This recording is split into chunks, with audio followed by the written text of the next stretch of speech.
안녕하세요. 이데일리 신문의 주요 뉴스로 오늘 시장을 전망해보는 투데이 출발 이슈 시간입니다. 오늘은 금통위의 금리 결정 그리고 예정이 되어 있고요. 옵션 만기일입니다. 그렇다면 이 외에 어떤 뉴스를 또 챙겨봐야 될까요? 오늘 첫 번째 소식과 함께 하시죠. 1월 내내 매도에 나섰던 외국인이 2월 들어서는 조심스럽게 순매수에 나서고 있습니다. 특히 북한의 3차 핵실험 소식이 전해진 날 오히려 순매수에 나서 관심이 모아지고 있는데요. 외국인은 북한발 이슈를 매수 기회로 여긴 것으로 풀이가 되고 있습니다. 지난 12일 국내 기관은 1,521억 원 팔자 우위를 보인 반면 외국인은 1,225억 원의 순매수를 기록했습니다. 지난 10년간 북한 관련 이슈는 총 6차례 발생했는데요. 사건이 터질 때마다 외국인은 대체로 사자 우위를 보였고 또 재료가 발생한 날로부터 열흘 동안 외국인이 누적 순매도를 기록한 사례는 단 2번에 불과합니다. 주가도 대체로 빠르게 회복세를 보였는데요. 총 6차례 가운데 당일 주가가 내린 날은 모두 4차례였습니다. 해묵은 이슈가 돼버린 북한 이벤트, 극단적인 상황이 벌어질 가능성이 낮아지는 만큼 외국인은 오히려 저가 매수 기회로 삼고 있는 모습이네요.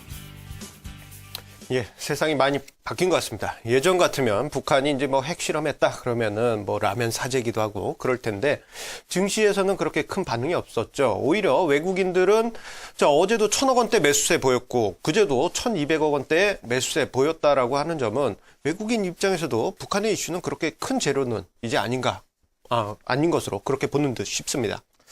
네, 기사 내용을 보면은 사실 외국인의 순매수가 북한 핵실험을 하니까 샀구나 이렇게 좀 나올 수 있는데 제가 판단할 때는 그건 어떤 이벤트성 드라이브를 보시면 좋을 것 같고요. 실질적으로 살 때가 됐으니까 샀지 않나 보겠습니다.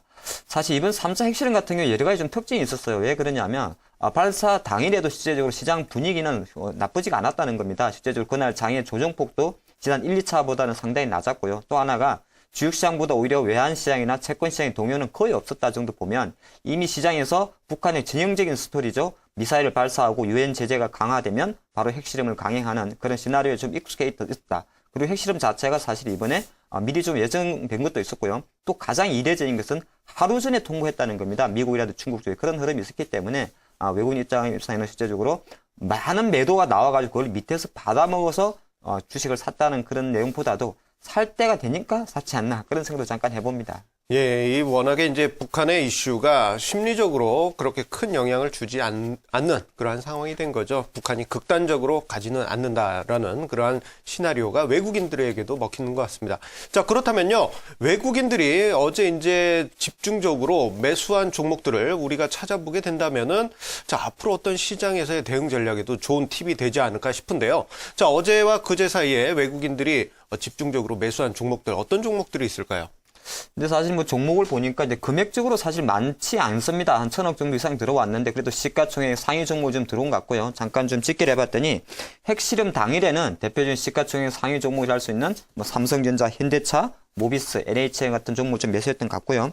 실제적으로 저는 이틀 동안 매수한 금액 섹터를 본다 그래도 역시나 시가총액 상위 종목이라 할 수 있는 삼성전자, 현대차, NHN, SK텔레콤, S오일 이런 종목이 좀 집중됐다. 그렇게 봤을 때는 실제적으로 외국인 순매수 종목에서 어떤 답을 찾기보다는 우리나라 코스피에 대해서 매수를 했다. 그럼 그렇게 정리하는 것도 나쁘진 않겠다 보겠습니다. 예, 북한의 핵 이슈로 인해서 외국인들이 오히려 역발상적인 측면에서 매수세가 들어왔다는 점, 시장에 대한 전반적인 분위기는 오히려 긍정적이다. 그렇게 볼 수 있겠네요.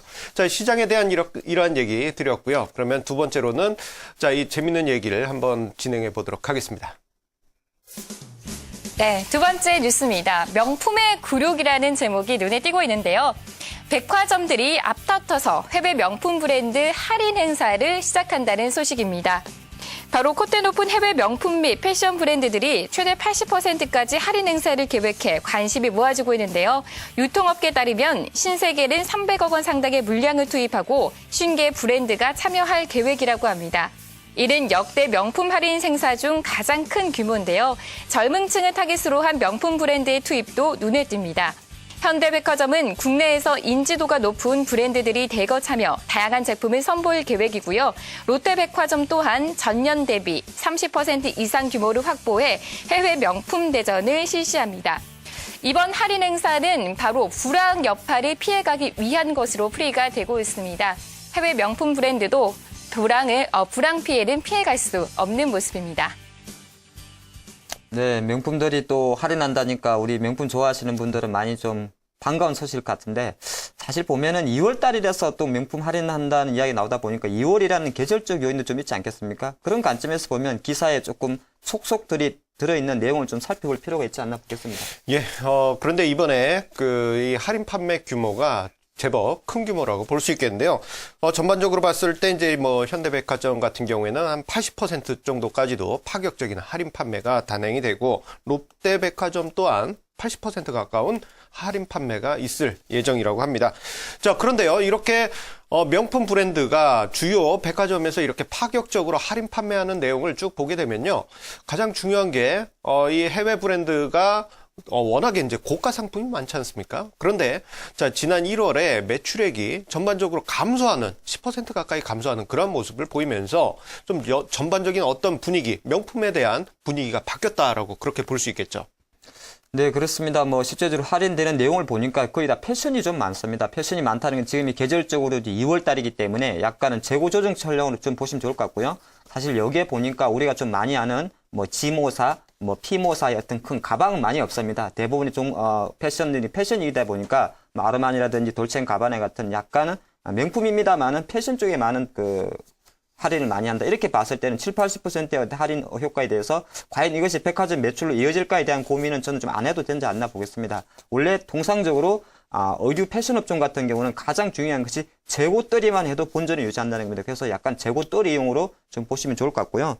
전체적인 흐름에서 봤을 때는 최근에 일단 백화점들의 주가도 상당히 부진한데 뭐 이런 패션 업종의 패션에 대한 어떤 그 할인을 떠나가지고 요즘에는 그 해외 직매를 좀 많이 하죠. 뭐 그러니까 우리가 혹시 말 짝퉁에 대한 규제도 많습니다. 그런 거는 실제는 별 상관이 없고요. 가장 일반 소비자들의 해외 명품을 좋아하는 소비자들이 직매를 많이 한다. 그리고 경기가 좀 불황하다 보니까 강남, 압구정, 청담 가면 명품 그 뭐라 그러죠? 이게 물건을 맡기고 받는 거? 예. 그런 것도 좀 많습니다. 그만큼 전체적인 경기가 좀 어렵지 않나 그렇게도 좀 해석하면서 백화점주 아직도 조금 더 하방 지지가 필요한 위치지 않나 그렇게도 보입니다. 예, 그리고 요게 이제 몇 가지 조금 더 살을 붙이자면요. 최근에 아마존 있죠. 미국의 아마존에서 명품 업체들을 입점시키는 그러한 이슈가 있습니다. 그러다 보니까 일각에서는 이번에 백화점의 대규모 파격 할인이 아마존의 이러한 그 명품 입점과 어떤 일맥상통하는 부분이 아니냐 그러한 이야기도 있고요.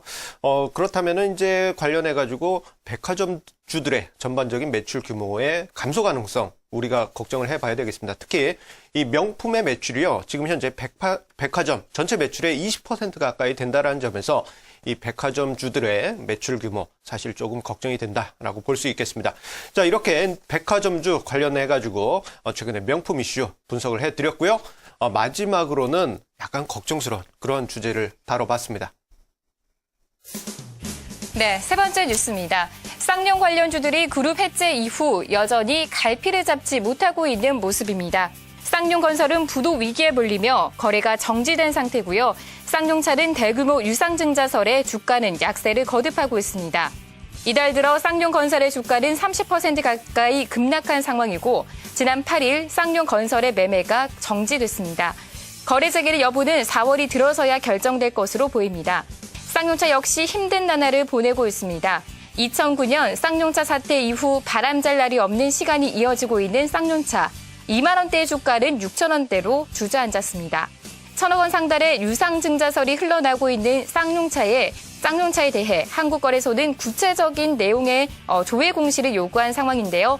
주인이 바뀐 이후 악재가 끊어지지 않고 있는 쌍용차 관련주. 좀처럼 안정적인 경영 환경이 조성되고 있지 않은 모습입니다. 예, 주인이 제대로 있지 않다 보니까 쌍용 그룹주들 정말 힘든 그러한 주가 흐름을 보이게 되는데요. 자, 이 쌍용건설, 특히 쌍용건설 같은 경우에는 어제 아침 초반부터 해서 시장에서 걱정스러운 이야기가 계속 회자됐습니다. 그리고 쌍용차에 대해서도 유상증자 이야기가 나오고 있는데요. 자, 두 종목 모두 보게 되면 재무구조라든가 여러 가지 부분에서 취약한 부분도 있고 대규모 유상증자라는 부담이 주가에 악영향을 주는 것 같습니다. 네, 말씀하신 대로 쌍용 이름 참 더블 드래곤입니까? 상당히 좋은 이름인데 왜 쌍용이 이렇게까지 됐을까요? 쌍용 건설 같은 경우는 지금 시장에 나오는 이야기가 3월 달 정도 거래 정지되면서 상패 가능성 나오고 있죠. 지금 현재 거래 정지 상태에 있죠. 보니까 2년간 3천억 정도 적자였다. 그러다 보니까 자본 장식이 확정된다면 상패라는 말이 주식 투자하면서 가장 무서운 말인데 그만큼 지금 악화 일로로 가고 있다 보는 것이고, 쌍용차도 만만치 않습니다. 최근에 사실 주가는 좀 바닥에서 많이 반등을 했어요. 인도 마힌드라 그룹이 실제적으로 쌍용차였던 그 이야기 좀 나오면서 반등을 했는데, 여전히 쌍용차 같은 경우도 실제적으로 지금 자동차 업종에 속해 있습니다만은 재무적, 그룹적 리스크가 사실은 주가 모멘텀을 전혀 찾지 못하는 상황이 있습니다. 최근에 그 광고를 보니까 쌍용차에서 11은 성합차 투리스모, 제가 볼 때 상당히 차는 좋아 보이더라고요. 그러니까 우리 실생활에 보이는 코란도 시리즈나 투리스모 이런 건 상당히 좋은데 주가 관점에서는 재무 리스크 갖고 있는데, 현재 지금 쌍용차도 한 1,000억 원 정도의 유상증자 이슈가 있기 때문에 쌍용, 거래 정지되어 있는 쌍용건설, 그리고 정자설 부담이 있는 쌍용차 조금 더 힘들어 보이네요. 예, 이뿐만 아니라 쌍용 건설 외에도 이 중소 건설사들의 여러 가지 걱정스러운 상황이 이어지고 있죠. 이 어제 같은 경우 뉴스를 쭉 보다 보니까 한일건설 또한 자본금의 잠식 가능성, 그리고 두산건설과 경남기업 또한 적자가 이어지고 있다라는 그러한 뉴스 기사가 다른 그 언론 매체에서도 흘러나왔는데요.